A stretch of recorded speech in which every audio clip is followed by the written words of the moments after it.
Kevin Durant's too weak to be first pick. He's a skinny teenager who'll never make it in a man's league. Soft.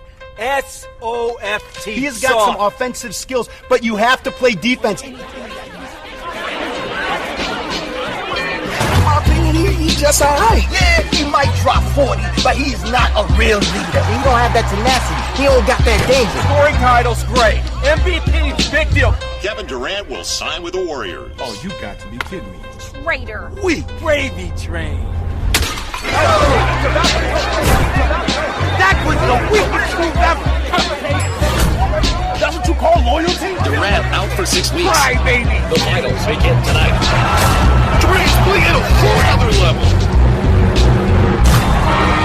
And it's over. KD has his first NBA championship.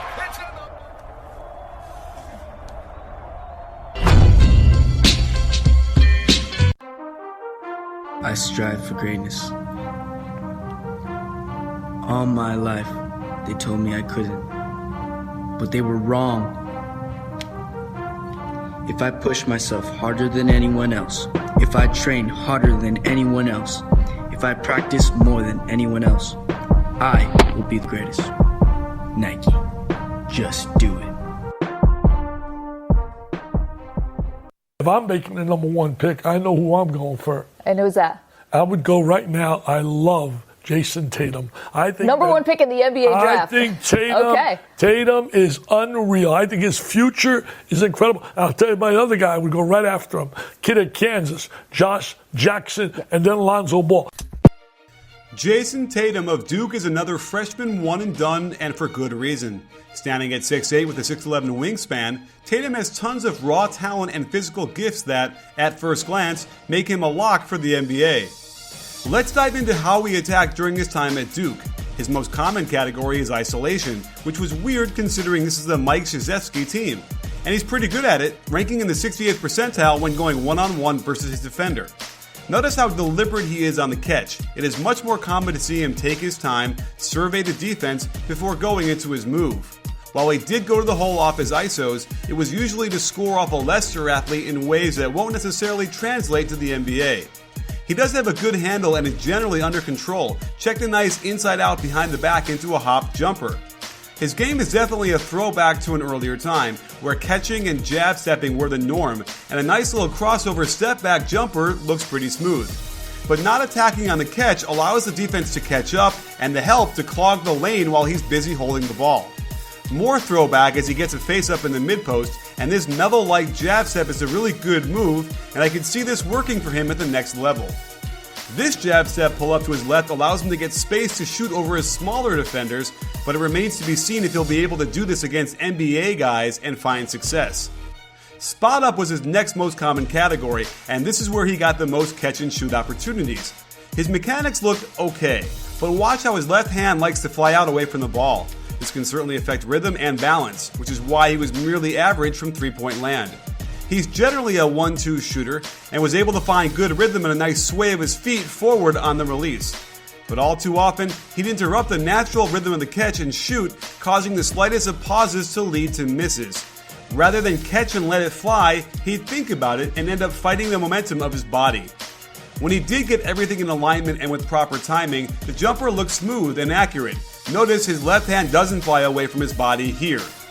When he wanted to attack the hoop, unfortunately it was so deliberate that he'd waste time and allow his man to get back into position. He gets free throws, but needed the ref to bail him out. Look at the difference when he attacked right out the catch. It gets him right to the middle of the lane where he can use his length and good touch off the glass. Again, another attack on the catch that opens up a lane and his sweet floater across his body, a shot he'll definitely need in the NBA. In transition, I like how he can handle the ball to lead the break. He isn't very fast and his footwork is a bit inefficient, but he shows promise as a secondary ball handler in the NBA. He just needs to work on finishing. I like his running posture for the most part, but something looks a little stiff. It seems like he can get going in one direction but struggles to change direction in high speed. He does have a nice sense of changing speeds and hitting his man with a good inside-out dribble, but often his last step isn't very explosive, enabling defenders to challenge him in the air. These moves should end in dunks and finger rolls at the rim, but instead rely on the refs to give him a call. On this finish, you can see that he just doesn't explode off that left foot and would probably benefit from jumping off both feet more often. He scans the floor well and shows evidence of some real polish, like this beauty of a Eurostep off-foot finish. He didn't post up nearly enough for my taste, even though he was an elite post-up player. I do not like his initial footwork here as his man leans on him and he crosses his feet. But when he does regain his balance, nice spin move to the baseline and finish off the glass. He really liked that right block and would abuse smaller defenders with a nifty Dirk leg shot.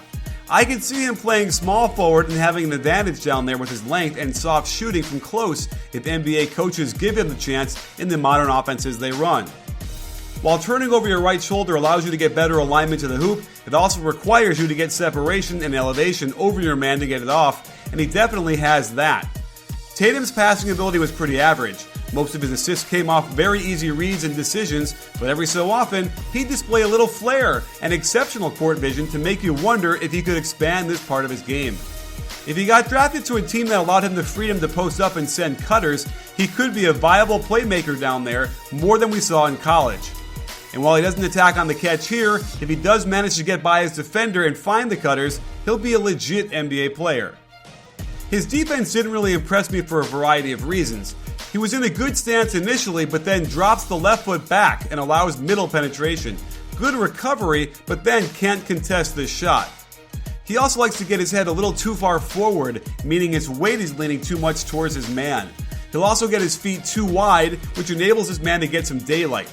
Good recovery here, but he'll be facing much better talent in the NBA. Duke switched most of the pick and rolls he was involved in, so he has experience defending smaller guards. He did like to reach in way too often, and NBA guards would destroy him if he got caught doing that. Again, he reaches in on the point guard, and this will be his downfall in the NBA unless he learns to stop doing it. But his long arms are very useful, enabling him to give his man an extra step before rising up to contest shots in the air. Most of his steals came from help defense, where his length comes in handy, where he can afford to swipe at the ball when he's not the primary defender. It's possible he could be effective in his position, but most guards in the NBA would not get ripped this easily by a defender helping one pass away like this. He did have the knack for sneaking in and knocking balls away to consistently get steals, however. So there you have it, sports fans. There is certainly lots of promise for Jason Tatum. He's got the physical tools to enable him to be a solid NBA player, and I suspect it'll take him a while to get used to the NBA and adjust to the speed and athleticism he will face on a nightly basis. I'm not sold he'll become a star in the NBA. It feels like it's very dependent on which team he ends up on. But if the stars align, he'll make the team that he's on pretty happy.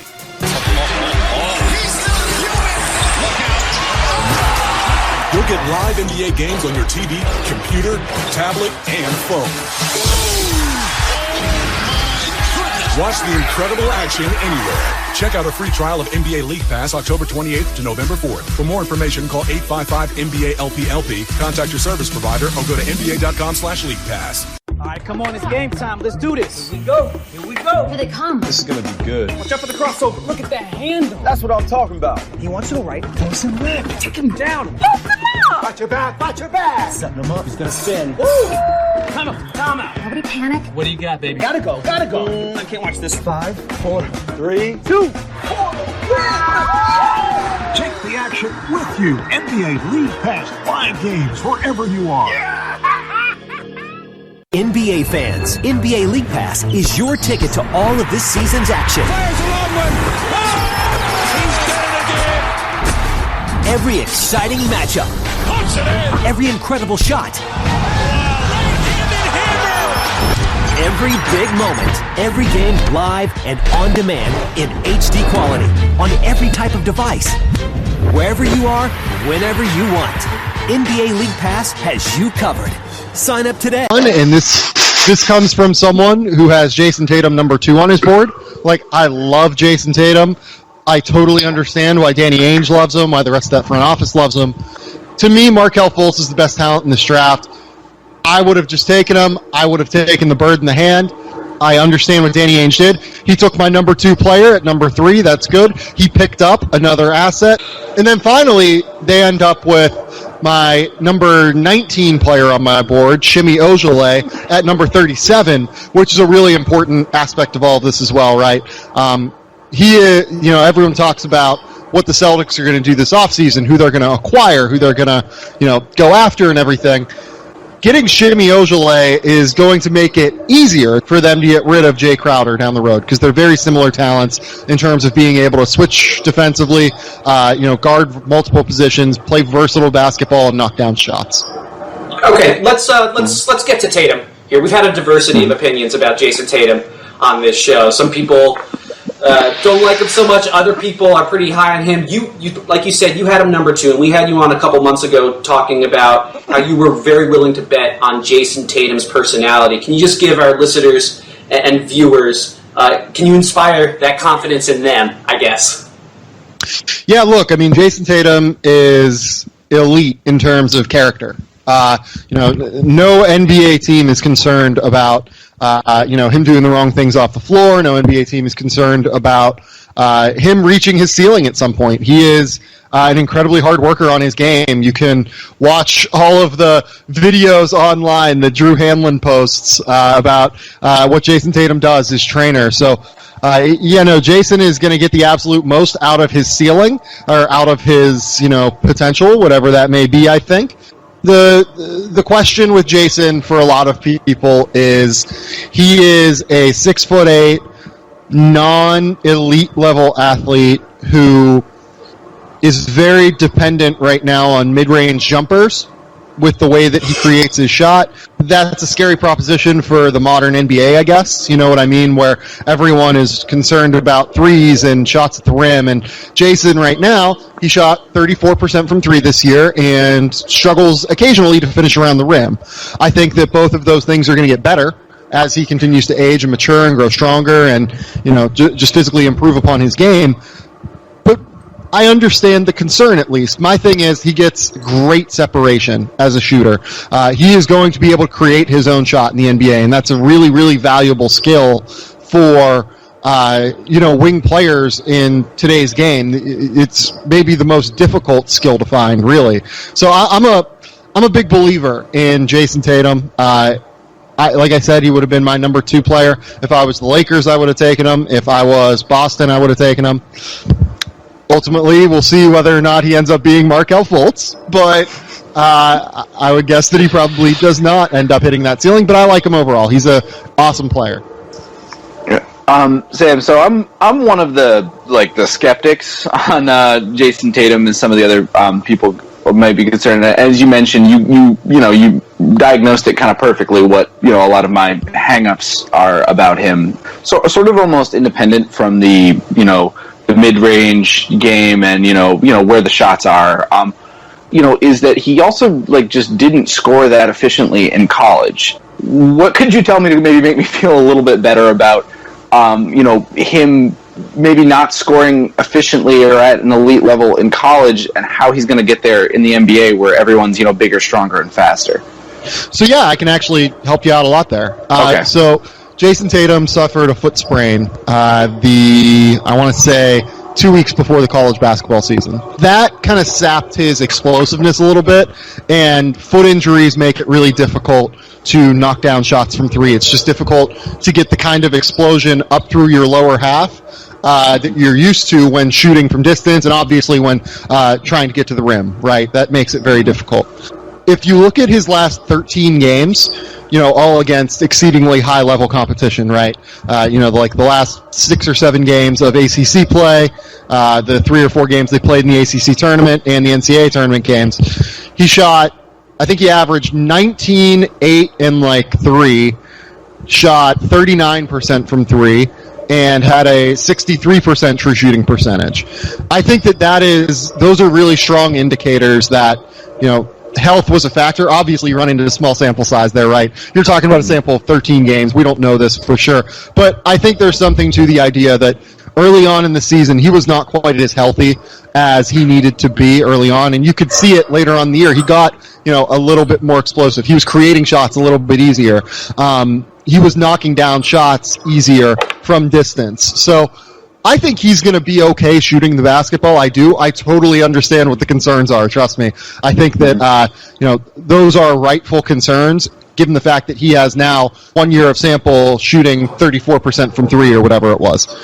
Having said that, I believe in the smaller sample of him, shooting the basketball, just given how hard he works at his game and given how I don't think he's going to stop until he is a good shooter. In your face, all over the place. We're online 24/7. 24/7. You're listening to the hottest internet station. Radio Hall of Fame Basketball. The first NBA radio for all the fans around the world. Radio Hall of Fame Basketball. We talk about NBA. We talk about passion. We are your radio. For real, why do you feel that Jason Tatum is underrated or is perhaps being undersold as a top tier pick? Well, yeah, I don't think it's a case of him being underrated. I will say that. This is a guy that's been pretty much universally in everyone's top 5 throughout the entire course of the season. Jason Tatum's not coming out of coming off anyone's radar and turning into this elite prospect. But there were some times early in the season where I think he was questioned in terms of how good is this guy as an elite prospect? Is he on the level of the Markelle Fultz, Alonzo Ball? I think throughout the year, a lot of people didn't think he was. He was more in the Josh Jackson, Dennis Smith, De'Aaron Fox, Malik Monk tier. But over the course of the last month, Tatum has really, really shown all of the skills that made him such a highly rated prospect coming into the year. He's 6'8" with a 7-foot wingspan, can play both the 3 and 4, creates shots from that position better than just about anyone in this draft, I would say, as a wing. And the big thing with him is that now he's becoming more efficient. I think there was a little bit of a 15-game window there where he was still trying to figure out college basketball. And, from February 15th onward, he's averaged 19 points, 8 rebounds, 2.5 assists per game while shooting 48% from the field, 36% from 3, and 89% from the line. Those are just outrageous numbers in the ACC. Really, they've only been surpassed by John Collins. I'm a big fan of Jason Tatum, and I think that what is being undersold is whether or not he can go number 1 overall. I think that he is, maybe not quite at the same level of Markelle Fultz right now. I have Fultz a little bit above everyone else, but I have him number 3 on my board. I think that he's very universally considered a top 5 pick at this stage, and I don't think it's crazy for him to get into that number 1 pick conversation. Wow, so you have him ahead of someone like Josh Jackson then? I do. I have Jason Tatum 3 and Josh Jackson 4. What separates the two is something that from the outside kind of goes underrated, and just because there's a lack of information on the outside, right? But if you talk to people around the game and, through reports really of Jackson at this stage where he's now had multiple run-ins that you don't really want to see off the floor. There was a vandalism charge. There was a hit and run earlier this season, not this offseason. That kind of stuff is going to put pause in NBA scouts' minds. Jason Tatum is universally known as an elite kid in terms of background, in terms of intelligence, in terms of work on his game, everything like that. He's going to check out. He's going to check all of those boxes with flying colors. So I trust Tatum a little bit more than I trust Jackson at this stage. It's kind of what it comes down to in terms of what they do on the floor. You could say Josh Jackson's probably a little bit better of a defender. He's probably a little bit better in transition. Jason Tatum's a better scorer, a little bit better in the half court. But yeah, I mean, the tiebreaker for me is that I just trust Jason Tatum to get better. And I'm not saying Josh Jackson's necessarily a bad kid. I have very little experience with him personally, but all of the reports on Tatum and having spoken with him for 2 minutes before at Hoop Summit, all of the reports on Tatum are elite in terms of what his background is and how he's going to check out personally. We've heard different comps for him. I've heard everything from DeMar DeRozan to Carmelo Anthony, Tobias Harris, and even Paul Pierce. What does he have to do to sort of live up to that potential? Or do you have a favorite comparison? He is a shot creator that likes to get into the mid-range, can hit those shots. He can post and kind of do the one-legged Dirk fadeaway. He's great footwork. Is the skill that goes underrated with him, I think, is that the way that he creates space for his shot, he decelerates better. Guys who can decelerate faster have an advantage in terms of creating space, and I think Tatum actually has that skill really under lock. And in terms of a comp, Pierce was a pretty decent athlete coming out of Kansas. Yeah, but he was another guy who could like accelerate and decelerate. He's also similar to Pierce in the way that he's not really like a vertical athlete in small spaces. Like Paul Pierce played a lot below the rim whenever he was in the half court, but you would occasionally see him like really rise up for a dunk when he was younger, right? Like he was not a bad athlete. He was just an athlete that, was a little bit different in terms of the way that he operated. So maybe Pierce isn't a bad comparison. I saw that Kevin O'Connor at The Ringer said Danny Granger earlier this week. That was interesting to me. I like that a little bit. Tatum's not quite the shooter Granger was, though. So I think there's a little bit of a difference there. But yeah, he's your typical combo forward scorer. That's for sure. I think that any of these guys, Pierce, Granger, Melo, you could throw them out. He's a little bit different in some ways than those guys. He's similar to them in some ways. I mean, every player is their own player in some capacity, but I don't think any of those are wholly unfair comparisons. So let's talk about that shooting. He was known as a guy who didn't take too many three-pointers, but he's hitting them at a decent clip, particularly recently. He's up to 37.5% three-point percentage in conference play. And then you look at his free throw shooting, which is probably the thing that stands out the most to me on his stat line. Do you see his range extending to the NBA, or is that something that's going to perhaps like take a few years? What are you seeing with his outside shooting? How big is that going to be for him, let's say in his first couple of years in the NBA? Yeah, I think that in the first couple of years that's going to be the key. He is still not quite there in terms of being an elite outside shooter, but I would expect it to come given the way that he is known to work on his game, given the way that he is, the touch that he has portrayed this year, I guess is the way to put it. He is, like you said, shooting like 88% or something like that from the foul line on the year. He's a really good foul shooter. He's a solid 3-point shooter, but he just needs to get his legs a little bit more into it, and that'll come. There will just be slight mechanical adjustments and just hard work that he'll put in. I have no real qualms about him becoming at least like a strong shooter that you have to defend out there. And if that comes, it's going to open up the rest of his game because of that ability to create space and that as he develops as a ball handler with change of pace as opposed to right now he's a little bit more of a straight line driver that can just stop and start. As he develops a little bit more change of direction and handle, I think that he's going to be a pretty unstoppable offensive weapon if he hits his ceiling. Do you see him like as an average defender, or could he become a good one potentially? Yeah, he's going to be a very switchable defender, I think, is the best way to put it. I don't know that he'll necessarily be like a major difference maker there or anything. Like he has solid lateral quickness, not like insane lateral quickness. Like you're not talking about an Andre Roberson here defensively, even though they have similar body types. Like he's not going to be that guy. But what he can do is he can reasonably defend anyone 2 through 4. If you got him stuck in a switch defensively onto a 1, I think he would be able to relatively hold his own as compared to other 3s and 4s in the NBA. That kind of ability is very valuable, especially for the Celtics, as we've seen with guys like Jay Crowder and Marcus Smart, who you can kind of use up and down the lineup in terms of defending players. You said he's willing to work hard and he's a great kid. Have you seen any improvements in him over the last year, over the last 2 years or something that really stands out to you? Yeah, I think that the big thing is that throughout the season we've seen him adjust and become a better passer. If you saw him early in the season this year, he was a disaster passing the ball. Like he just was not reading plays properly. He wasn't diagnosing what was happening around him.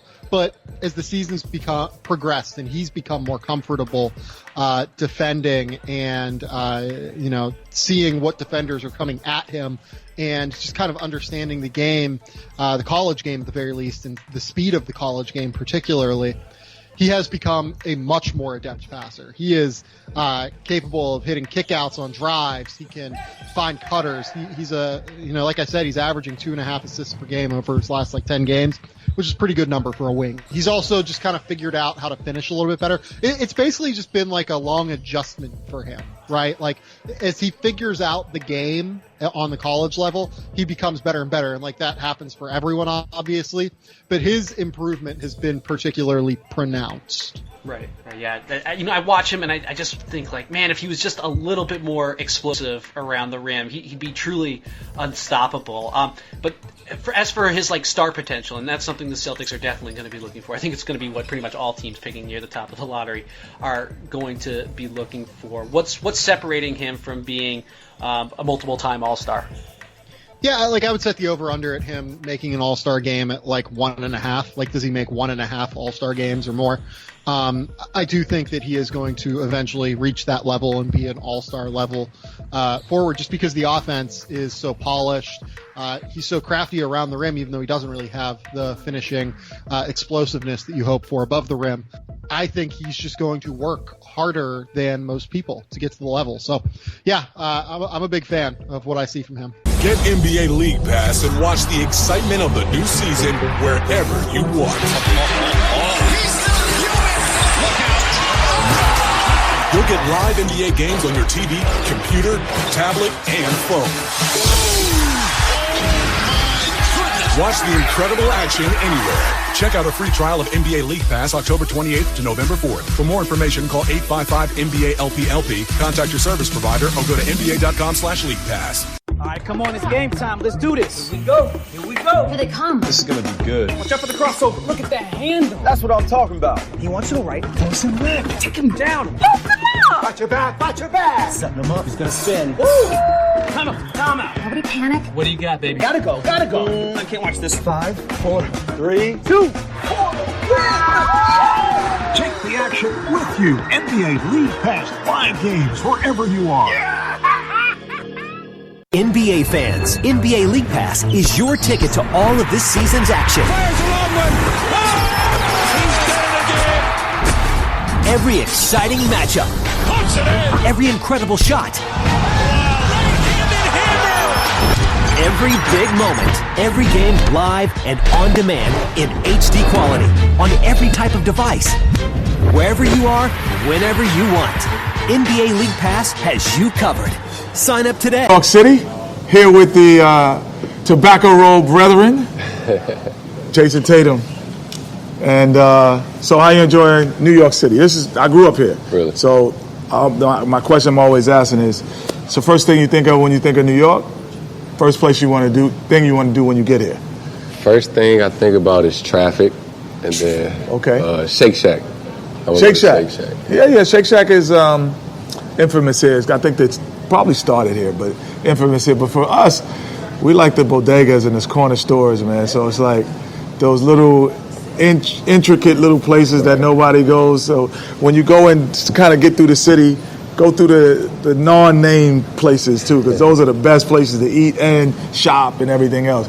Are you going to shop, or you already got your draft suit and everything ready? I already got my suit ready, but I got it from New York though. Got your suit from New York, accessories, everything's in order? Yeah, I'm good. Okay. Now, growing up, grew up in? St. Louis, Missouri. And you don't have the Missouri accent. Why not? Or you do, and I just don't hear it. Maybe you just don't hear it. No, I don't hear it. Because, see, here, I didn't hear. We on camera, so I got to make sure. No, you can't hide that. I can't hide my New York accent. You're not hiding it. So, all your life, St. Louis, grew up. How was it like growing up there? And tell me a typical day other than basketball that you were doing. I love St. Louis. It's people that are from there really love it. You know, people that's not from St. Louis, I guess really don't have a reason to go. But it's really just like a pride thing from being from St. Louis, and it's small, but you know I love it. You there's a soul food place in Sweetie Pies. Sweetie Pies, man. That's the only thing I know about St. Louis. As soon as I got off that plane, I went to Sweetie Pies. Everybody was telling me to go there. So Sweetie Pies, shout out to Sweetie Pies right here in the JBL Harmon store in New York City. And St. Louis's finest is. I don't know if you've been eating that Sweetie Pies, man. You don't have that. You got the slim figure, man. Do you go in there? Sometimes, but I got all my grandmas are still alive, so I still eat on Sunday dinner and Monday night. But you know, special occasions go to Sweetie Pies. So the one thing you're looking, little anticipating for this big day on Thursday? Like, what's the feeling and emotions going on right now? Like you said, just anxious. I'm just ready to hear my name called. That's what I'm just looking forward to most, just hearing my name called and shaking the commissioner's hand. So, there's some draft day faux pas and things you should and should not do. So wait, suit color. You don't have to tell me how it is. What color suit you have? Oh, you're laughing already. Wait, what color suit you have? Navy blue. Navy blue, okay. So you see, 10 years from now, navy blue suit will still look okay. Right. Navy blue, because we've had some abstract colors and we had a camouflage suits and all kinds of stuff that 3 years from now you might not like. So I'm liking the navy blue. No hats, right? No hats. Okay, because we've had guys with hats. hats is not they don't go over well 5 years from now. And how many family members are here with you? It'd be quite a few, like 20, probably about 20. 20. Travel deep. I see. Now, when you were at, being a Carolina guy, it's tough for me to say the name. That school in Durham. When you were at that school in Durham, did the St. Louis contingency get down there to see games and get all the way as well? Yeah, I mean, my mom came to every game, and then we only got 4 tickets, so the other 3 were interchangeable, but everybody got a chance to come see me play. Okay, and at that school in Durham is just they don't have a lot of seats in their arena. They only have, 12? How many is old? 10, 12? 9,000. 9,000? Oh, man, I got more in my house, man. I can get more in my house. No, the one thing that Carolina and the Duke tradition, we always had great admiration and respect for each other. So, yeah, it's some bitter rivalry, but there's always a lot of love. You didn't get the experience because only 1 year in. Right. You didn't see it evolve maybe as a lot of other guys have. But did you know going in or think going in, you know what? I might only be here 1 year. Did you think that going in? Yeah, that was the plan for myself. And then, Coach K and myself, we talked about it before I was recruited. I was committed to Duke, and he was. How did he know that? What did he say to know? Say, Jason, you could be like one and done. What made him say that? You think? He just felt that I was a special player, and that my hard work, and then being coached by him, that he felt like I would be ready. Okay, and what's the one talent that you think you need to have to be prepared to go in straight in? Because 12 months ago, you was at the prom. Yeah. You know what I mean? You was at the prom 12, and now you going to the NBA draft. That's 2 different suits. Right. So tell me how that happened. I think college has a lot to do with that, especially, even if you're only there for a short time, you learn so much in that short time by playing with older guys, playing college basketball, learning the speed, the physicality part, and then playing for a great coach, whether it be Coach K or Roy Williams, wherever you go. The other thing about growing up in St. Louis is, I always say, what's the typical day like? And, kind of really go into, let's say, from workouts to whatever, what are you doing? Because Markel was telling me he's riding BMX bikes. Zach Collins grew up in Vegas, so he was at water parks. Like, I know you didn't just go to the Arch every day, St. Louis Arch. What's a typical thing that I'm going to do there? Something that's big in St. Louis. Other than sweetie pies? Going to a Cardinals game, St. Louis Cardinals. Okay. That's big in St. Louis, and especially in the summertime or in late fall. And you went to a lot of baseball games growing up? Especially playoff games. So were you a baseball player too? When I was younger, yeah. Because you got a baseball player demeanor. And I don't say that in a bad way. It's kind of a professional demeanor. When I watched you play at Duke, I had a professional. There's a guy that you reminded me of, but you probably wouldn't know. A guy named Marcus Johnson, played in the NBA for years, an NBA All-Star, played with Milwaukee Bucks.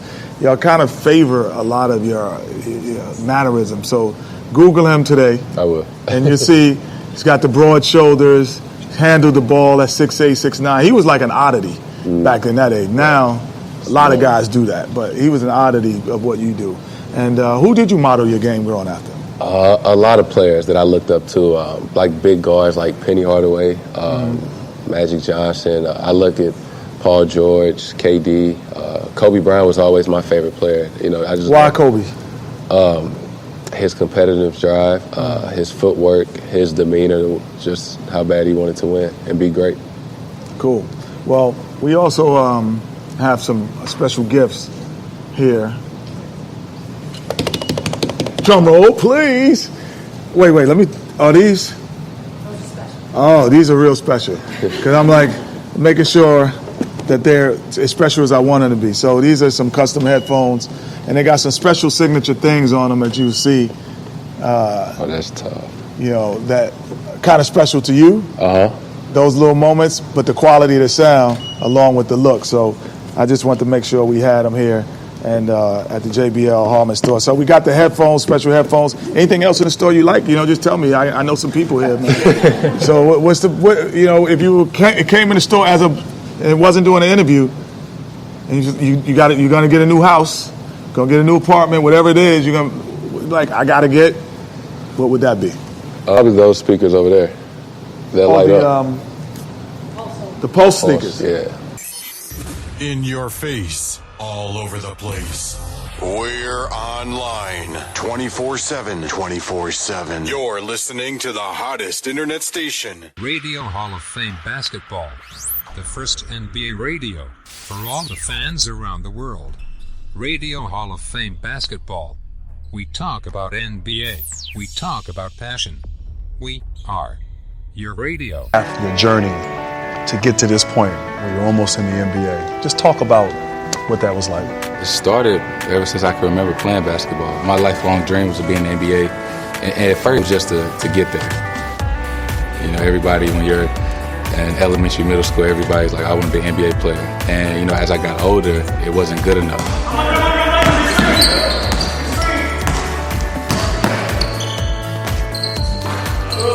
So I watched you play a lot, but I'm curious if you could describe to all the NBA fans all over the world what your game is. What is Jason Tatum on the basketball court? You know, the first thing that comes to mind when you think of me is just somebody that can really score the ball in, you know, a variety of different ways. You know, I can do everything pretty well, but I can really, really score the ball. You're either too big, too skilled, or too quick. You're a nightmare matchup problem for everybody. And so do you take pride in the versatility and the ability to do a lot of things and obviously score the basketball? You know, that's something that I thought would elevate my game, you know, to a higher level. I think my footwork and IQ is pretty high. So, you know, just from a young age, just always just trying to outsmart the defender. My favorite jab was when I go. So I go knee, then go over top. That really throw him off because he think I'm going this way. Then I just come back over. One dribble. Kind of freezing. He gets stuck. All right. Don't give it all away now. Don't give it all away. If it's for the game. So you're gonna post me up. You're just gonna disrespect me, huh? Going right to the post. Okay. Okay. He's got a mouse in the house, huh? You're a small forward. That's your position, right? Right. You got some great small forwards in the league right now. What's it gonna be like for you when you square up against some of these great players? It's probably gonna be tough. Yeah, it's gonna take some adjusting, some getting used to. Probably gonna be a little nervous, chills, but you know, at the end of the day, it's basketball. I'm an NBA GM. Just pretend. Why do I draft Jason Tatum? You know what I can do. You know, if you need somebody who can score, you know, rebound, get assists, blocks. I just feel like I fill up a stat sheet, and you know, a certain level of professionalism. You have to be a professional when you get to the NBA on and off the court. And I feel like I'm a high character kid, and I'm going to work the hardest. I'm sold. In your face, all over the place. We're online 24/7. 24/7. You're listening to the hottest internet station. Radio Hall of Fame basketball. The first NBA radio for all the fans around the world. Radio Hall of Fame basketball. We talk about NBA. We talk about passion. We are your radio.